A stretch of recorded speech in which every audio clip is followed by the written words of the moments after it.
Kalau ada dia, maksiat tambah seru. Sebenarnya itu diri kita sendiri ya. Jadi jangan dilihatkan ke orang, itu kita sendiri. Kalau dia agak baik dikit dan menjadi antum habis maksiat, nyesel nggak? Habis nyesel, nyalahin diri nggak? Atau nyalahin orang? Sama. Nyalahin diri, nyalahin orang berarti an-nafs al-lawwamah. Kita masuk ke bab mujahadatun nafs. Apa arti mujahadah? Mujahadah dari kata jahada, yujahidu, mujahadatan, fa'ala, yufa'ilu, bufa'ala. Artinya apa?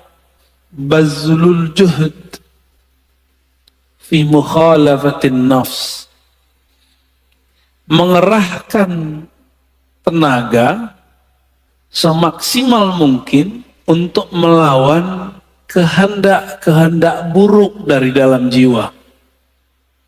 Jam segini enaknya tidur atau ngaji?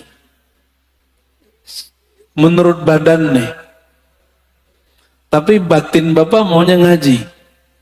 Maka yang duduk sekarang itu bukanlah nafs yang ammarah, tapi nafs yang sudah mulai masuk ke gerbang mutmainnah.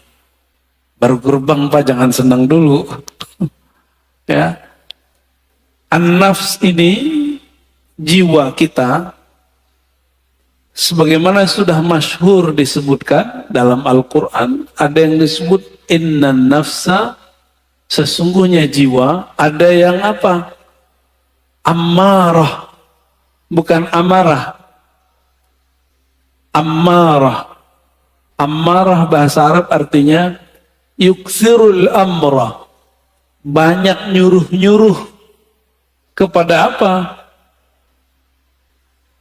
Bisu, dengan yang buruk-buruk. Jam 3 enaknya tahajud atau molor.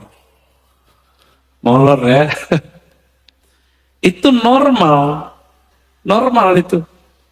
Tapi mujahadatun nafs itu melawan sisi normal manusiawi, menjadi di atas itu. Yang nggak pernah tidur, yang nggak pernah capek itu siapa? Malaikat. Malaikat itu nggak pernah tidur. Maka di saat seseorang melawan rasa ngantuknya, dia sedang menghidupkan sisi malaikat dalam dirinya. Karena dalam diri kita ada karakter nuriyah, karakter malaikat. Kalau mau makan, antum mau makan nih.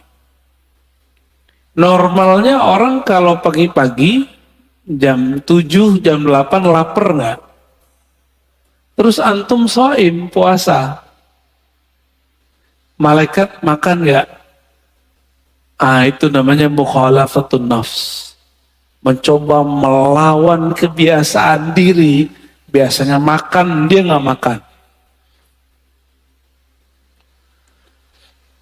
Jiwa itu level pertama namanya ammarah bisu.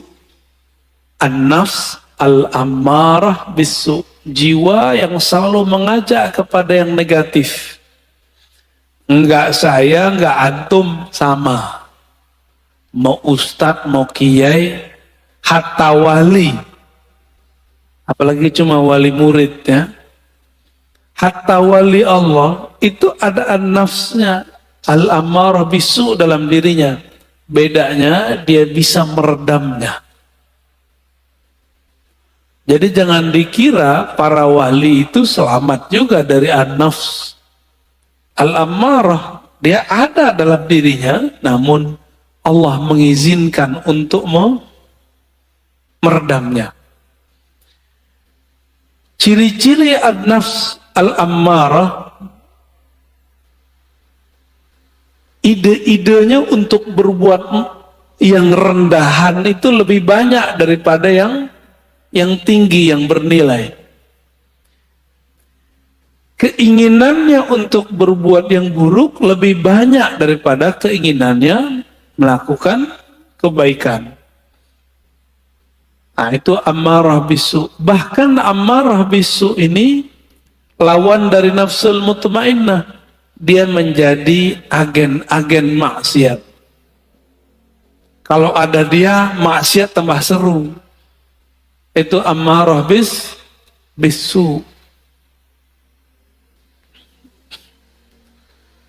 Sebenarnya itu diri kita sendiri ya. Jadi jangan dilihatkan ke orang, itu kita sendiri. Kalau dia agak baik dikit dan menjadi an-nafs al-lawwamah. Jiwa yang lawwamah. Apa arti lawwamah? Lama yalumu lauman. Mencela.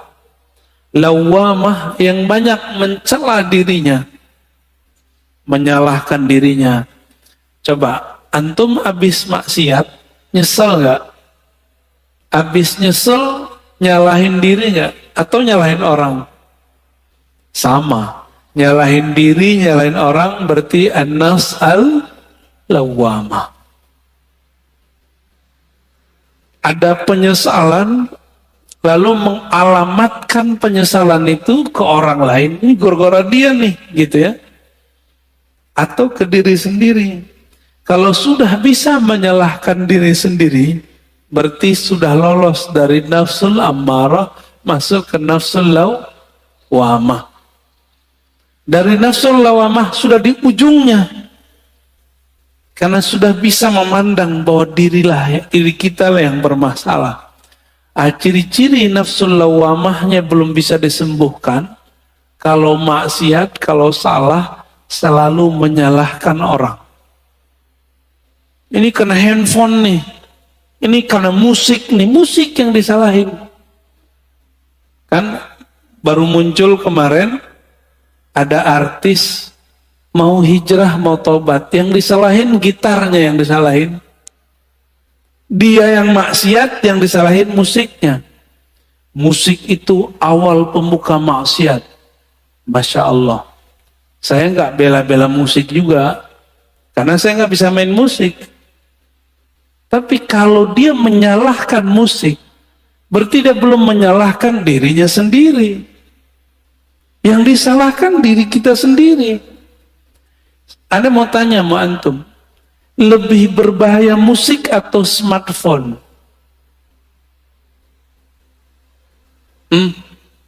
Penyebab maksiat. Lebih banyak maksiat yang ada di smartphone yang antum pegang itu atau musik? Cuma karena dia kena musik, banyak lawan jenis yang suka sama dia, lalu dia tergoda. Yang dia salahkan musiknya. Ada kok orang main musik tak tergoda, malah nggak laku-laku juga ada. Jadi gagal karena belajar tazkiyatun nafsnya tidak benar. Belajar tazkiyatun nafsnya ala hawa nafsu yang baru. Jadi belajar tasawufnya tidak dengan cara ulama ahli tasawuf, tapi dengan cara ulama yang mengharamkan tasawuf. Akhirnya begitu jadinya. Ya, terjadilah yang antum tonton beberapa bulan ini. Rame nggak? Rame, ya. Berarti ada yang masalah dalam dirinya, ada masalah dalam gurunya. Karena tidak bisa mengarahkan. Jika engkau ingin menyalahkan orang, salahkan diri sendiri. Kita kalau maksiat nggak usah salahkan orang. Kita yang masalah. Baik. Nafs berikut apa? Udah lawamah naik ke mulhamah. Fa'alhamaha fujuraha wa taqwaha. Setelah Allah menyempurnakan jiwa, maka Allah mengilhamkan kepada jiwa bahwa di dalam dirimu, hai jiwa, ada fujur dan takwa. Ini banyak yang salah terjemah ayat, dikira Allah lah yang membisikkan kepada jiwa keburukan dan kebaikan. Bukan, Coba perhatikan ayatnya. Fa'alhamaha fujuraha. Lalu Allah mengilhamkan, memberitahukan kepada jiwa sifat buruknya ini loh, dan takwaha, sifat baik kamu ini. Bukan terjemahannya Allah lalu membisikkan supaya dia berbuat baik atau berbuat buruk, nah begitu ya. Ini ada fi di dalamnya. Fa'alhamaha fujuraha wa taqwaha.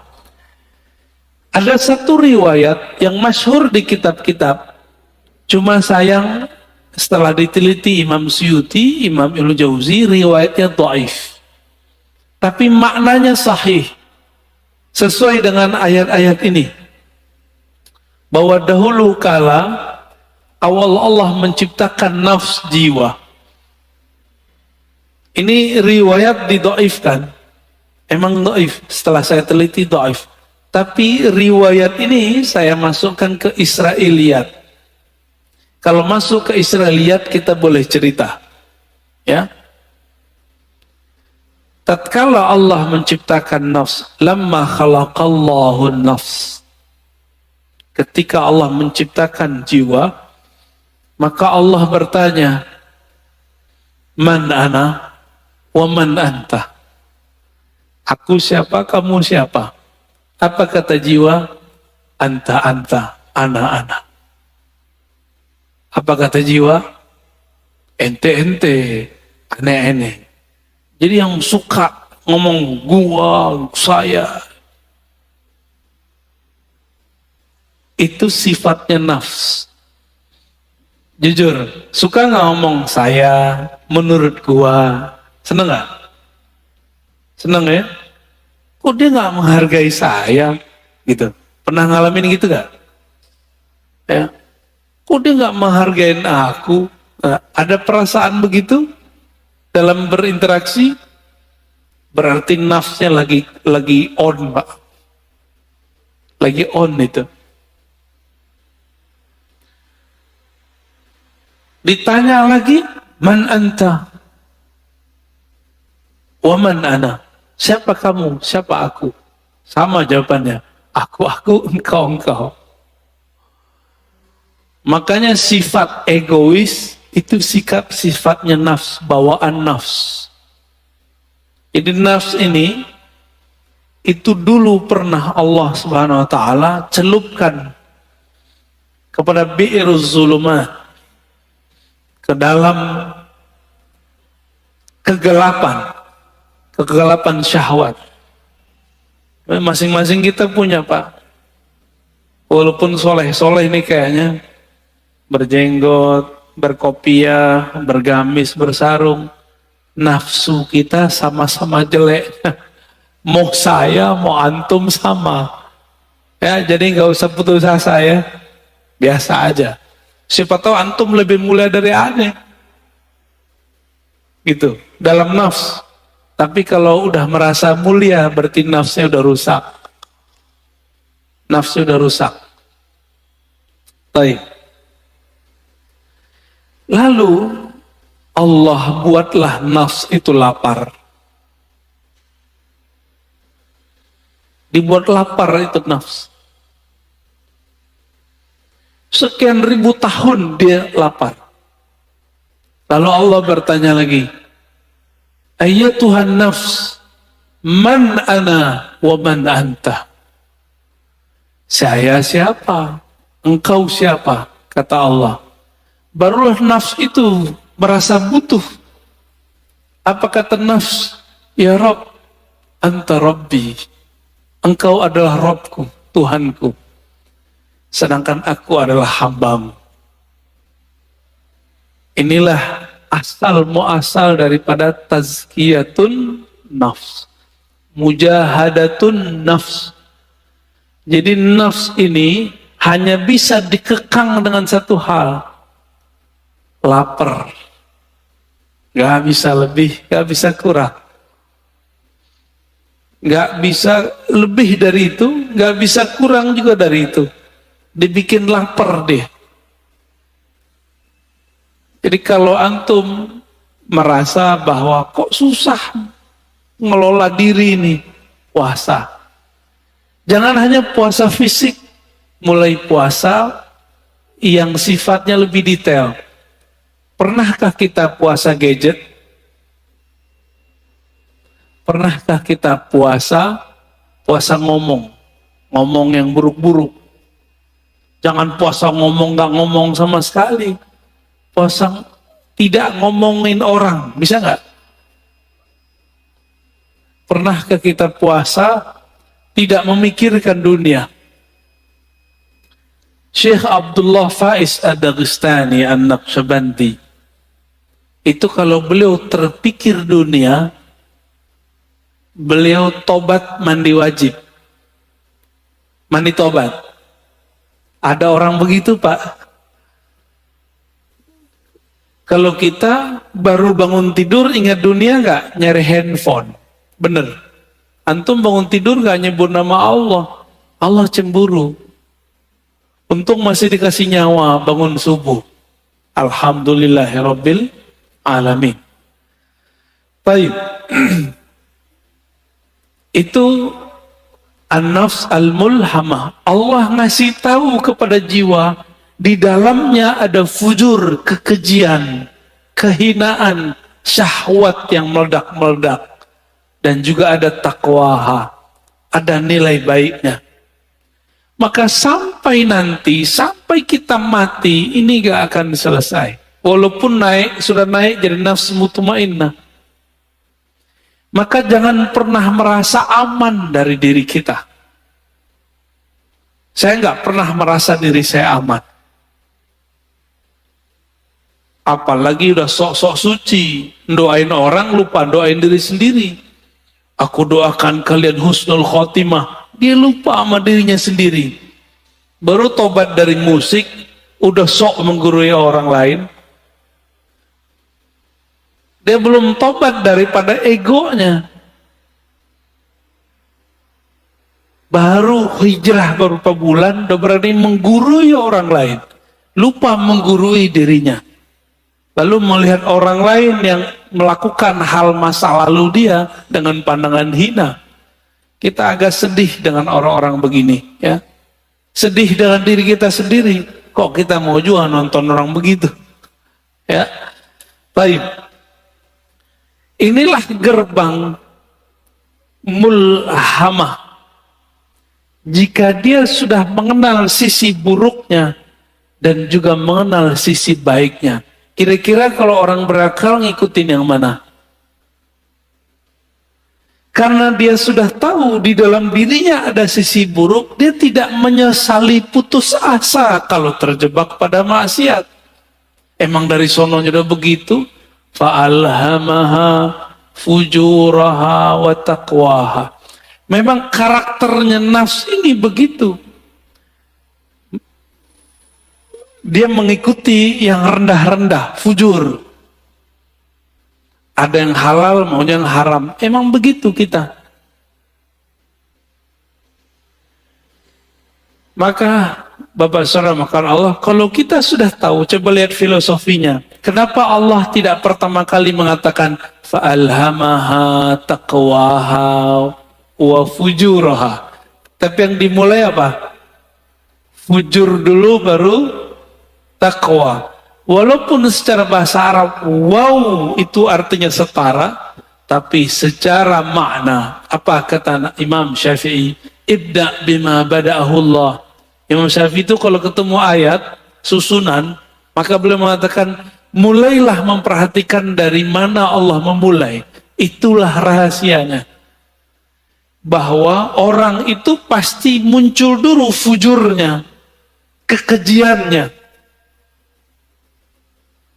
Jangan-jangan saya lebih keji daripada antum, kan nggak tahu juga. Jangan-jangan yang berbicara ini lebih hina daripada yang mendengarkan. Tapi jangan putus asa. Allah itu ngasih tahu bahwa diri kita hina. Kalau kita terjebak, jangan putus asa. Kita punya sisi yang takwa. disebut tobat. Gitu. Maka orang-orang yang bertobat dari masa lalunya dengan menyalahkan dirinya sendiri, tidak menyalahkan orang lain, lalu mentazkiyah dirinya, membersihkan dirinya, baru kemudian membicarakan yang lain.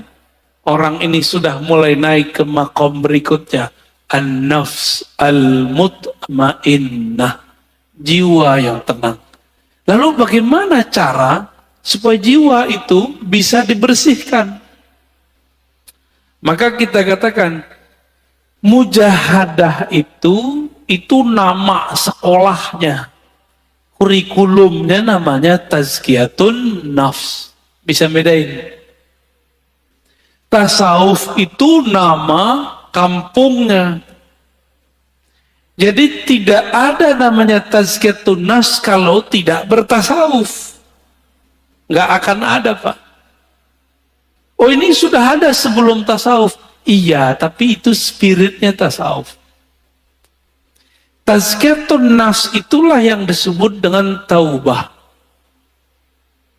Tazkiyatun nafs itu disebut dengan taubat. Dimulai dengan tazkiyah nafs itu dengan cara puasa, tobat, ya, tobat dari dosa. Jadi kalau kita turunkan tasawuf, mujahadatun nafs, apalagi tazkiyatun nafs, begitu modelnya. Jadi kalau ada orang mengajak kajian tazkiyatun nafs, tapi tidak memulai dengan tasawuf, gimana kurikulumnya? Pasti ada halalnya, pasti ada kelemahan-kelemahannya. Kayak gitu modelnya. Ya, karena nggak tahu petanya tadi, dimulai dari jiwa yang 4. Ammarah, lawamah, mulhamah, baru masuk mutmainnah. 4 aja udah cukup dulu sebelum yang 3 yang lain. Jadi taubat itu bukan saja dengan cara mencela maksiat kita. Taubat itu dengan cara tazkiyah, itu pertama. Lalu tahliyah yang kedua. Apa arti tazkiyah? Membersihkan diri dari yang kotor. Kita kalau mau sholat, tubuh kita kotor. Kita langsung sholat atau mandi dulu? Mandi itu namanya tazkiyatun nafs. Mandinya orang-orang maksiat, tobat. Supaya simbol dan maknanya nyatu, maka ada namanya mandi tobat. Nah, pernahkah kita mandi tobat? Maka mulai pagi ini, coba Bapak sekali sehari niat kalau mandi itu mandi tobat. Mau ngamalin? Ya. Jadi ketika kita mandi, kalau mandi tobat berani nggak pakai celana? Maka pakai kain basahan. Kecuali antum bukan mandi tobat. Pakai kain basahan atau pakai celana kita mandi. Cara mandinya gimana? Mulai dari wudhu. Lamain di kaki, siram kaki kita dulu. Udah siram kaki, mulai pundak. Baru kepala. Niatkan, ya Rob, ampuni dosaku. Jadikan dosaku hanyut seperti hanyutnya daki-daki di badanku dengan air ini. Dalam hati kita ngomong. Itu cara mandi tobat. Dulu mandi tobatnya cuma diajarkan di surau-surau, zawiyah-zawiyah. Ini sekarang kita bagiin aja lah. Ya. Lama amat antum mau jadi orang bener. Kita juga lama menjadi orang bener. Dulu harus ngaji dulu. Nah, sama-sama belajar bener kita. Ya. Mau ngamalin ya. Sama-sama kita amalkan mandi tobat. Bid'ah itu Ustaz. Ya. Makan aja tuh bid'ah itu. Ini udah diamalkan banyak ulama. Dari mana dalil mandi tobat? Teman-teman, orang masuk Islam mandi nggak? Dianjurkan mandi nggak? Benar. Maka ada mandi dari kafir masuk Islam. Dari situ ulama kita ngambil, kita sudah Islam, melakukan maksiat, udah tahu lebih gede nggak dosanya? Lebih gede dosanya. Maka secara batin lebih kufur. Masuk lagi ke ranah iman, kita mandi lagi. Dari situ dalilnya. Ya. Jadi mandi tobat bukanlah bid'ah, mandi tobat adalah sesuatu yang lebih sunnah daripada mandinya orang kafir masuk Islam. Orang kafir masuk Islam wajar, dia tadinya kafir, sekarang masuk Islam. Kita ini sudah Islam, tapi melakukan kerjaan orang-orang kafir. Lebih kufur nggak? Lebih wajib nggak kira-kira mandi tobatnya? Menurut saya itu lebih wajib. Ya, coba mandi tobat. Ini amalan para wali Allah. Para wali Allah itu teman-teman, sahabat-sahabat Allah, amalan intinya itu tobat. Tobat itu adalah praktek tazkiyatun nafs. Ini ada orang ngaji tazkiyatun nafs tapi nyalahin ini, nyalahin itu nggak benar tazkiyatun nafsnya. Kalau mau jadi diri kita benar, orang lain benar, mulai dari tobat. Tobat itu isinya apa? Muhasabatun nafs wa nadmuha. Menghitung-hitung kesalahan diri lalu menyesalinya. Maka Nabi berkata, an-nadamu taubah. Hadis sahih. Yang disebut tobat itu kamu menyesali. Bagaimana mungkin menyesalinya kalau tidak pernah menghitung kesalahan diri sendiri? Pernah nggak ngitung kesalahan kita? Yang ada kita ngitung kesalahan orang. Kesalahan gitar, kesalahan musik. Musik lagi yang disalahin. Orang teman lagi yang disalahin. Itu di luar gak ada minum khamar. Itu tua, kalau gak diminum, gak masalah kan? Masalahnya antum minum itu aja. Baik. Tasawuf, dalamnya apa? Mujahadatun nafs, dalamnya lagi apa? Tazkiyatun nafs. Inti tazkiyatun nafs apa? Taubat. Ciri-ciri orang tobat, dia suka mencari kesalahan dirinya sendiri, bukan kesalahan orang lain, apalagi kesalahan kelompok lain. Paham? Apalagi kesalahan thariqat lain, manhaj lain.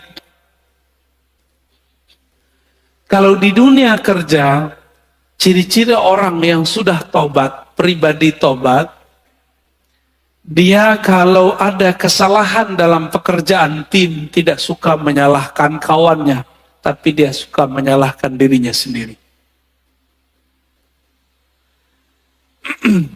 Makanya kemudian prinsip-prinsip agama ini sudah menjadi sistem dalam perusahaan-perusahaan. Ada namanya report, benar. Report, laporan. Laporan harian, laporan mingguan, laporan bulanan, laporan tahunan, benar. Itu namanya muhasabah. Jika orang-orang sekarang bekerja untuk dunia pakai prinsip tobat, kenapa untuk akhirat tidak menggunakan prinsip tobat? Jika ada perusahaan tidak menggunakan sistem report, kira-kira dia punya kemajuan nggak masa depan? Nggak ketahuan dia maju. Dia ngerasa maju tapi nggak maju-maju. Samalah kira-kira begitu.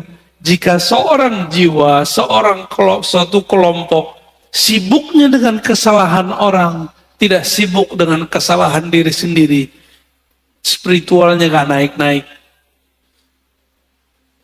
Ya, jumlah orangnya bisa tambah banyak, tapi jiwa mereka tidak berkualitas. Di dalam Al-Quran, Allah berfirman, wajahidu fillahi haqqa jihadih. Dan berjihadlah, bermujahadalah, ya. Jahidu artinya bermujahadahlah.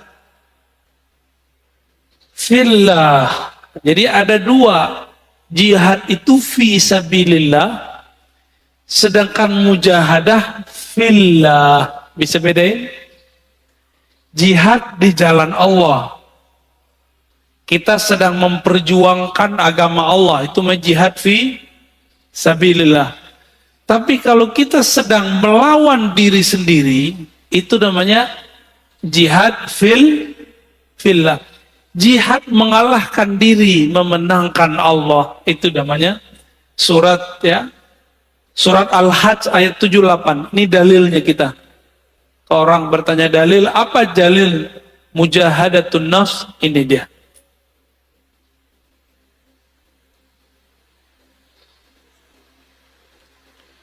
Dan dalam surah Al-Ankabut ayat 69 Allah berfirman, walladzina jahadu fina lanahdiyannahum subulana. Orang-orang yang bermujahadah, yang bersungguh-sungguh melawan dirinya untuk mendapatkan ridho kami.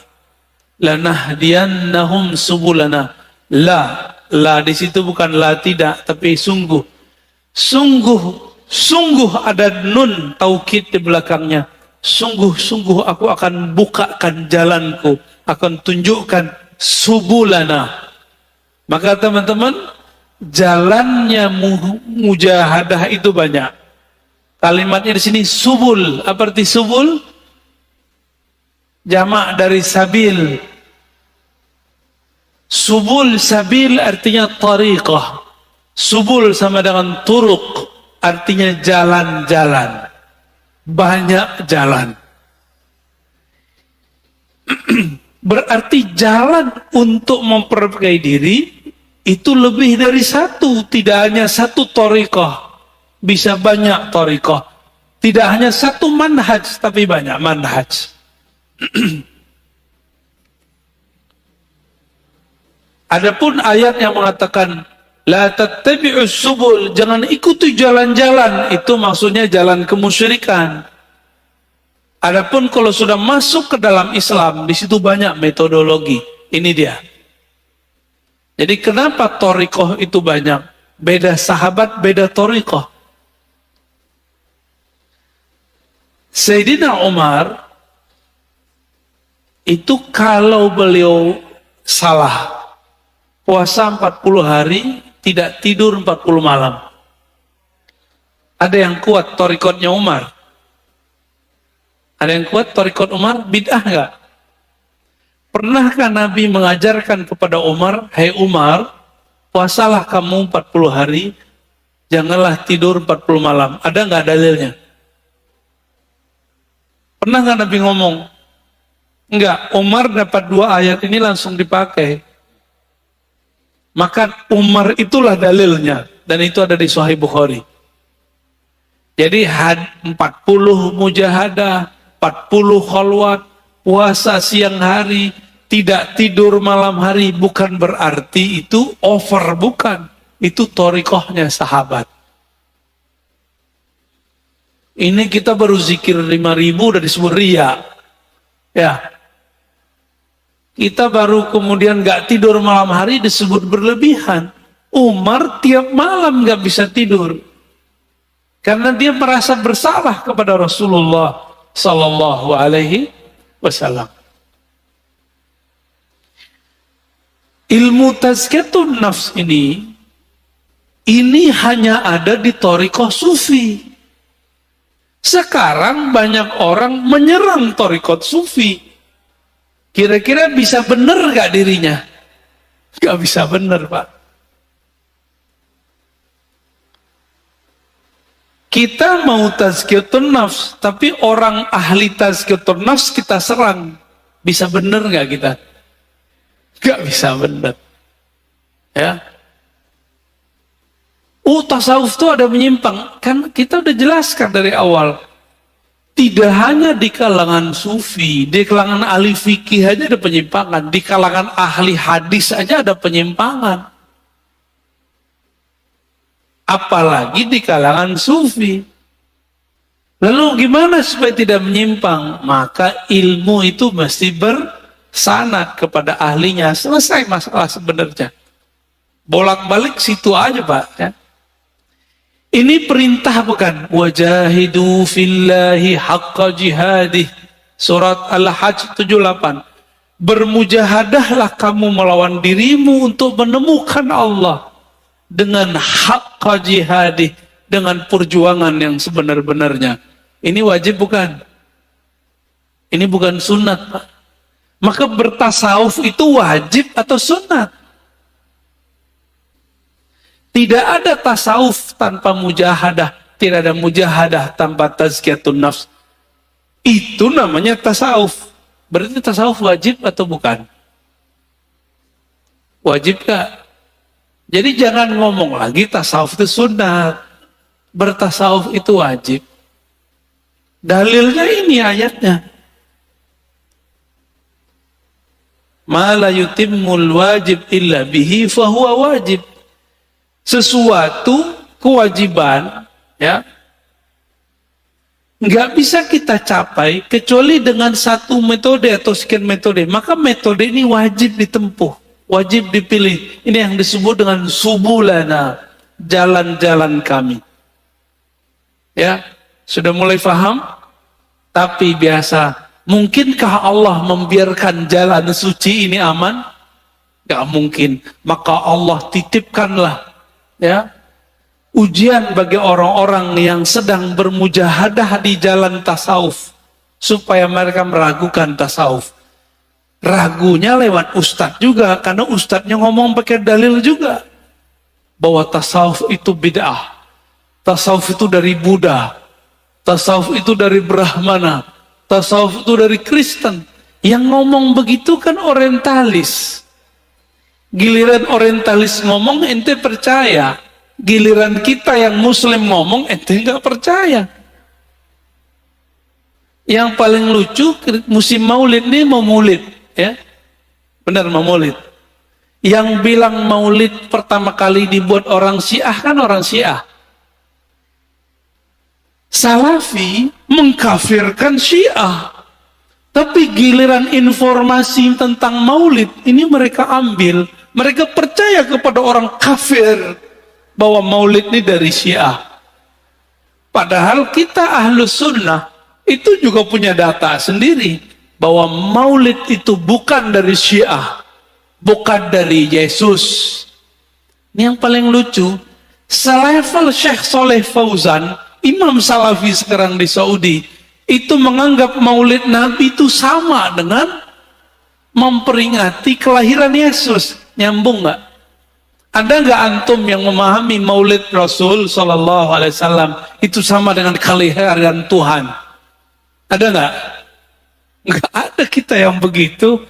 Itu ilmu namanya ilmu su'uzon. Jadi manhaj mereka itu kita ganti istilahnya manhaj su'uzoniyah, ya, bukan manhaj salafiyah. Su'uzon tiap tahun dijawab nggak aja puas. Tahun lalu kita udah bales, ini mau mulai lagi nih. Siap-siap ntar ya, bulan maulid. Ini so far Ustaz ya. Oh bulan maulid terame lagi. Jangan antum kira kita jawab sekarang nanti mereka adem lagi, enggak. Tahun depan lebih gawat lagi. Tahun berikutnya lebih gawat lagi. Apa kata Syekh Soleh Fauzan? Aneh masih mending bilang dia Syekh ya. Mereka udah nggak bilang kita Ustadz, Buya, Kiai. Nggak masalah. Kita nggak mau dianggap sama mereka. Kita mau dinilai oleh Allah Subhanahu wa Ta'ala. Apa kata dia? Ini tasyabbuh dengan orang-orang Masihi, orang Kristiani. Kalau tasyabbuh menyerupai orang Kristen itu dalam akidah kita kan kafir. Kafir dong pelaku maulid. Maka kalau baca ayat Qul ya ayyuhal kafirun, itu isinya orang-orang maulid ya. Nauzubillah min dzalik. membawa ayat suka-suka. Dan kebenaran pelaku maulid kebanyakan orang-orang tarekat sufi. Orang Betawi itu dulu gurunya sufi, Pak. Makanya di kampung-kampung Betawi nggak ada namanya bulan maulid sama Ramadan, dua aja. Tiap bulan ada maulid, bener nggak? Tiap bulan ada barzanjian, tiap bulan ada dibaan, tiap bulan baca syaraful anam. Karena setiap hari Senin mereka mengingat ada kelahiran Nabi Sallallahu Alaihi Wasallam. Dianggap itu Syiah, ya. Allahumma sholli ala Muhammad.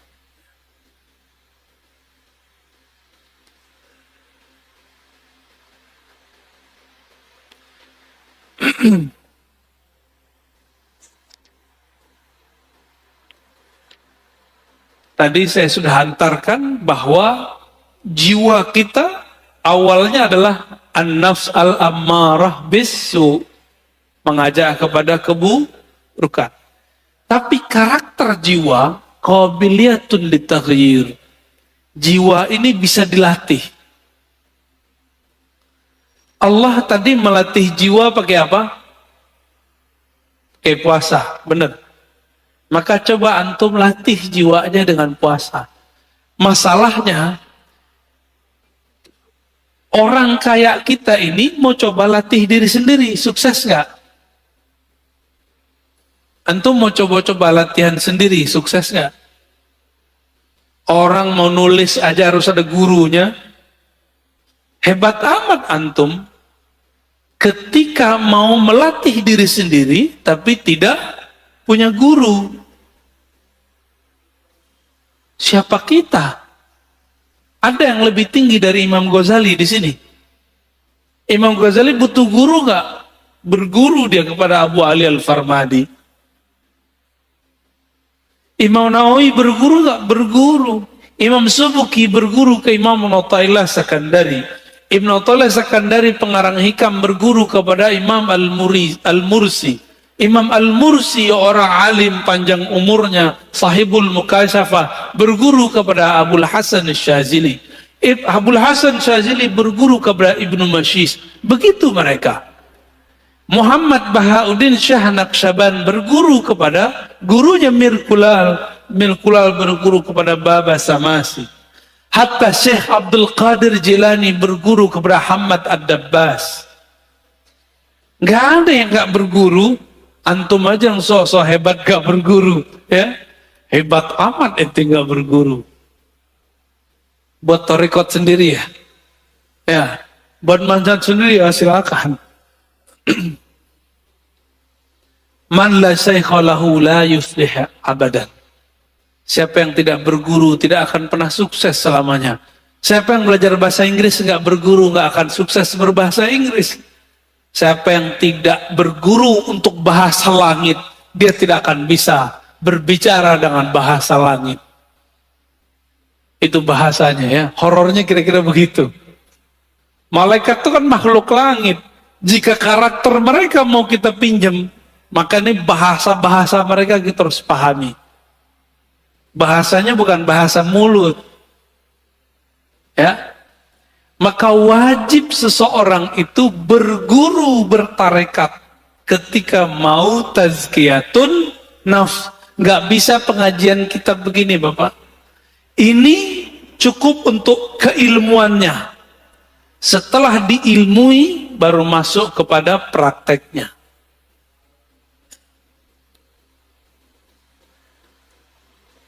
Beda orang, beda masalah. Ada sahabat Nabi datang mengatakan, "Ausini ya Rasulullah." Wahai Rasulullah, tolong ajarkan aku. Apa kata Nabi? La taghdab, jangan marah. Wahai Rasulullah, aku pengen yang lebih. Apa kata Nabi? Jangan marah. Sampai 3 kali. Falakal jannah, pasti masuk surga. Datang orang lain bertanya, "Wahai Rasulullah, apa amalan terbaik?" Nabi menjawab, "It'amut ta'am." Kamu memberi makan. Datang orang yang lain, Wahai Rasulullah, apa aman paling tinggi? Nabi mengatakan, al-imanu billah, percaya kepada Allah. Berarti beda orang, beda cara. Inilah dalil kenapa thariqah itu banyak. Paham? Ustadz, saya pusing, kenapa di sono ada Tijaniyah, di sono ada Idrisiyah, di sono ada Naqsyabandiyah, di sono ada Samaniyah, di sono ada Syadziliyah, di sana ada Qadiriyah. Kenapa? Memang dari nabinya sudah begitu.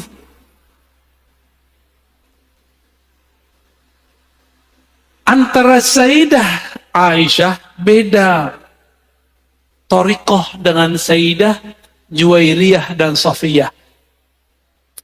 Sayyidah Aisyah thariqatnya thariqat ma'rifat, ngaji. Sayyidah Safiyah thariqatnya thariqat zikir. Makanya Sayyidah Safiyah dan Juwairiyah dia punya biji-biji 4.000 dan Nabi tidak pernah membid'ahkannya. Nabi cuma melihat orang ini istrinya sudah naik makom, maka ada zikir yang ngitung, ada zikir tanpa menghitung. Nggak seperti kelompok sebelah bilang ini menghitung bid'ah. Nggak ada di lafaz hadisnya bid'ah. Malah Nabi biarin itu ya. Sedangkan Sayyidah Aisyah thariqahnya ngaji. Maka Aisyah itu kalau di rumah debat mulu. Debat sama Nabi. Masa sih Rasulullah terturun lagi ayat. Jadi karena Aisyah tuh banyak ilmu turun. Jadi kadang-kadang Ustadz Kiai ini kalau punya istri cerewet dikit bersyukur. Nanti ilmunya keluar.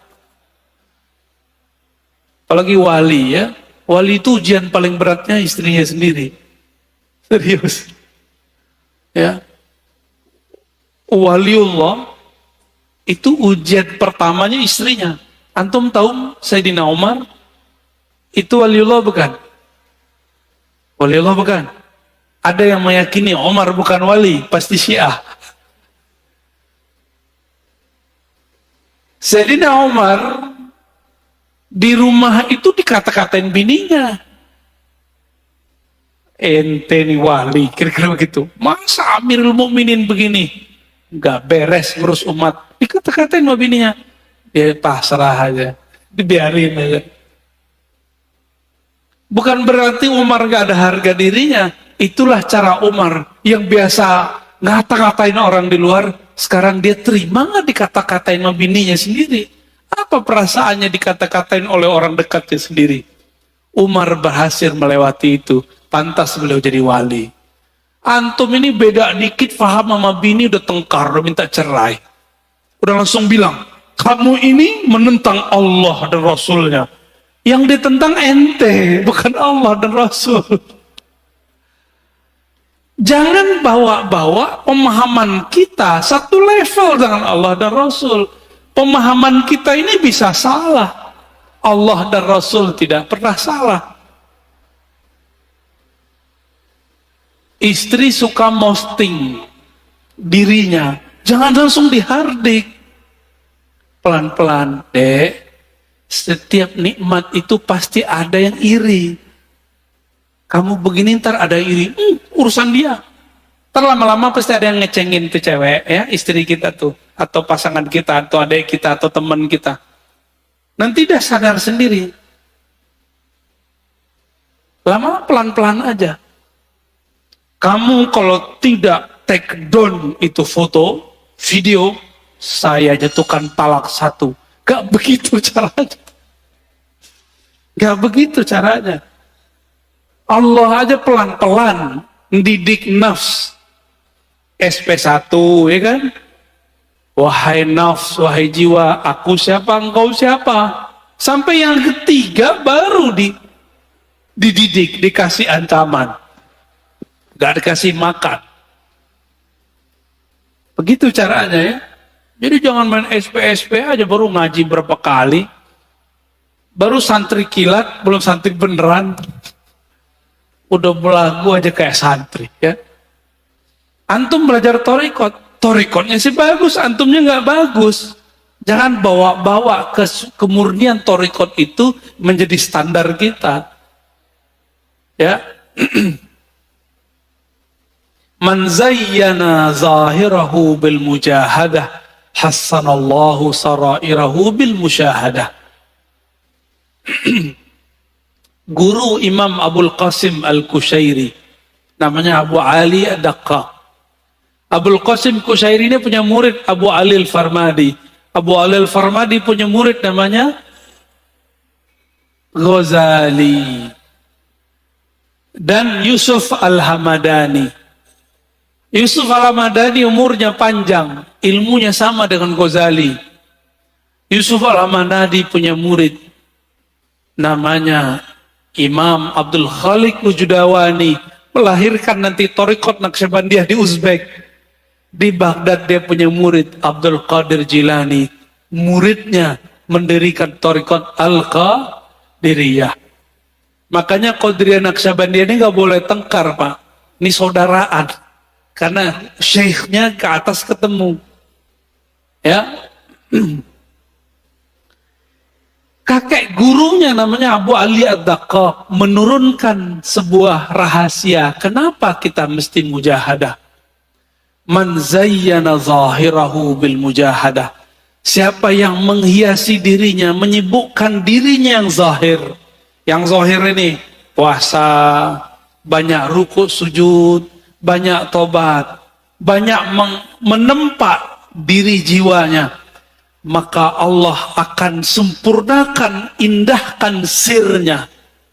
Hassanallah sarairahu bil musyahadah. Allah akan bukakan jiwanya dengan menyingkap sesuatu tentang dirinya.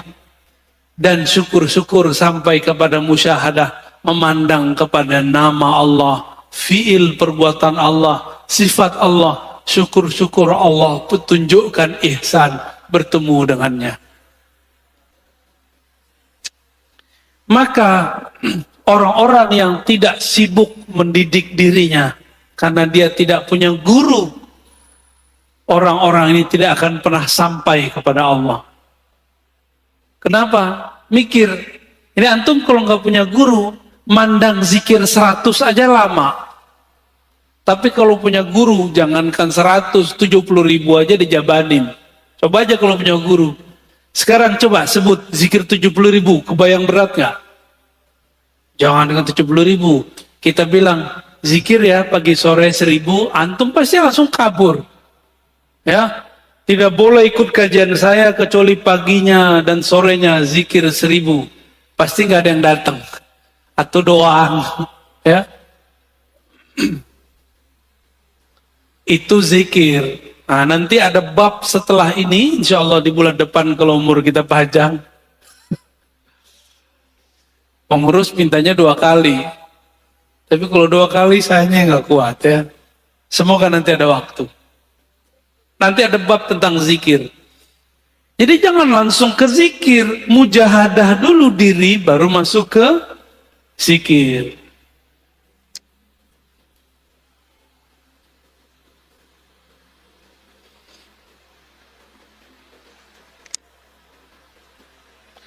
Semua ulama ahlullah sepakat. Jalan menujunya dimulai dengan mujahadatun nafs, melawan diri sendiri. Tadi udah paham di dalam mujahadah ada apa? Tazkiyatun nafs. Dalam tazkiyatun nafs ada apa? Taubat. Maka at-taubah bidayatut tariq ilallah. Taubat itu spirit dari tazkiyatun nafs adalah awal dari membuka jalan menuju Allah. Siapa yang tidak mulai dari jalan ini, maka dia tidak akan sampai kepada Allah. Mata tolong hati-hati hijrah. Hijrahlah fikrah dengan pemahaman yang benar. Hijrahlah mazhab dengan mazhab yang sahih. Hijrahlah thariqah. Dari thariqah nyalahin orang, serang nyalahin diri sendiri. Dari thariqah memandang aib orang, memandang aib diri sendiri. Disebutkan di kitab ini bagian terakhir yang mau kita katakan. Orang yang di dalam dirinya masih ada aib, pasti memandang orang lain dengan aib. Ini rumus. Man kana fi nafsihi aibun yara fi ghairihi aiban. Siapa yang melihat dirinya, yang tidak melihat dirinya punya aib, yang tidak sadar ada kesalahan dalam dirinya, pasti dia akan menyalahkan yang lain. Maka saya ini banyak aib, makanya saya masih sering nyerang kelompok sebelah ya. Tapi kita kenapa nyerang kelompok sebelah? Karena kita diserang bertubi-tubi setiap hari, setiap saat. Maka ini wajib hukumnya, karena hukumnya difa'un nafs, memperjuangkan pemahaman kita yang kita terima dari masyayikh yang bersanad kepada Rasulullah. Insya Allah bukanlah aib. Menurut antum, aneh ketika Rod mengkritisi kelompok sebelah yang mengkafir-kafirkan pelaku tawassul, yang membid'ahkan amalan kita, menurut antum itu sibuk dengan aib orang atau gimana? Enggak, saya tidak meniatkan itu. Saya ketika menanggapi kelompok yang menyalah-nyalahkan ulama kita, saya meniatkan untuk memperkuatkan diri kita dan jamaah kita. Ya, bukan mau cari-cari lawan. Mereka yang cari lawan. Kita dari dulu ibadah tenang-tenang aja kok ya. Maulid tenang-tenang aja, zikir tenang-tenang aja. Tiba-tiba mereka datang nyalah-nyalahin. Sekarang kita ngomong membalas, mereka tuduh memfitnah. Benar gak? Berarti yang playing victim siapa? Itulah sikap psikopat ya, manhaj psikopatiyah. Nauzubillah min dzalik. Gak pernah mau salah ya. Gak pernah melihat diri ini bermasalah. Baik, cukup Ustaz. Dan teman-teman, di ujung kita katakan, tidak ada orang yang aman. Kenapa? Karena qalbu hamba baina isba'ain min asabi'ir rahman. Di antara jari-jari Allah. Kalau ini jari, kan bebas-bebas mau diapa-apain. Maka jangan pernah merasa sok suci. Ya. Setiap hari antum harus menuduh diri sendiri, bukan menuduh orang lain. Maka ciri-ciri orang yang sudah lolos tazkiyatun nafs level 1, dia sudah mulai menuduh, jangan-jangan aku nih yang masalah. Ya. Maka di akhir beliau mengatakan, apa kata beliau? Al-mujahadah aslun min usulit tariq as-sufiyah. Mujahadah itu adalah pokok ajaran sufi. Wa man haqqaqal usul nalal usul. Siapa yang membaguskan usulnya, pokoknya, dia akan tangguh cepat sampai kepada tujuannya. Wa man tarakal usul hurimal usul. Siapa yang goyang pondasinya, usulnya, pokoknya, dia tidak akan pernah sampai.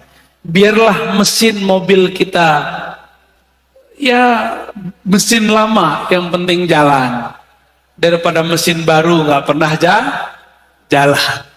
Biarlah mobil tua, tapi dia bertahap ya, bertahap sampai, daripada mobil bagus tidak pernah diajak berjalan. Ya, maka tubuh ini mari diajak mujahadah. Mulai hari ini mujahadah, zikir pagi, zikir sore, cari guru, cari syekh mursyid yang bisa mendidik jiwa kita, yang dia juga tidak pernah menyalahkan orang lain, yang dia fleksibel seperti Nabi. Jika orang ini datang diajarkan dengan zikir A, jika orang ini datang zikirnya A tapi jumlahnya tidak sebanyak B, jika orang ini datang kemudian beliau pun lebih fleksibel. Begitulah ciri-ciri al-mursyid kamil mukammil. Dia bisa memahami muridnya, bukan pengen dipahami muridnya.